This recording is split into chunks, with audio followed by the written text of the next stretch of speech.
I happened to open an email this past week from my first church, the church where I was baptized in Delaware while I was in college. The email was a death notice. A woman named Ruth had died.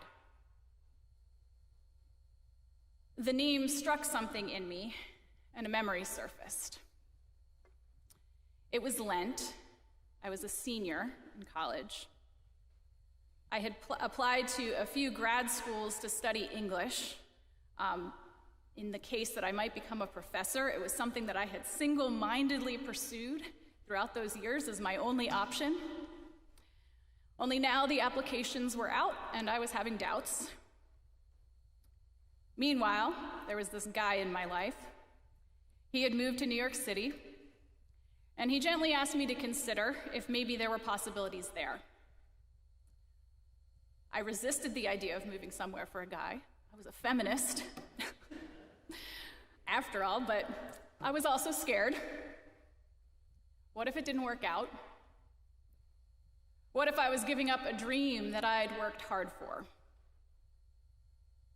All of this was weighing on my heart when I showed up at my church for a Lenten Taizé prayer service. We sung Taizé hymns, like some of the ones we're going to sing just after the sermon today. And then toward the end of the service, we were invited to come forward and to pray at the altar with a lay minister. Flute music played in the background, and I found my feet lifting me up and moving me forward. When I got there, a woman named Ruth introduced herself, invited me to kneel. She asked me how she could pray for me. Some of what was in my heart bubbled over, along with probably a lot of tears. And she put her hands on mine.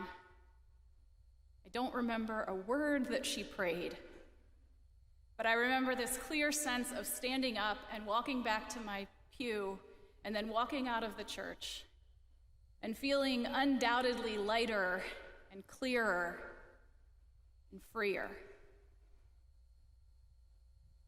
Shortly after that, I got an interview with an interfaith organization in the city, and the path unfolded from there. I ended up moving to New York, taking an unexpected career turn, marrying the guy in question, and here we are. In the time since, the memory of that prayer, it's come up from time to time, but not quite the way it did last week when I saw the name Ruth in this email. And so I emailed the church office to ask if the Ruth who died last month was a lay minister. And in fact, I learned that my memory had been of another Ruth, a Ruth who's still alive. Which means that the office is going to pass on this story to this woman that up until now I never thought to share. Another little miracle, along with the prayer that she prayed. I hope she gets the message that the Spirit did something through her prayer, and that I'm so deeply grateful to her for being a warm, loving, faithful conduit. God's little miracles, in the simple, in the profound, in the ordinary, in the rare, in the everyday, and in the once in a lifetime.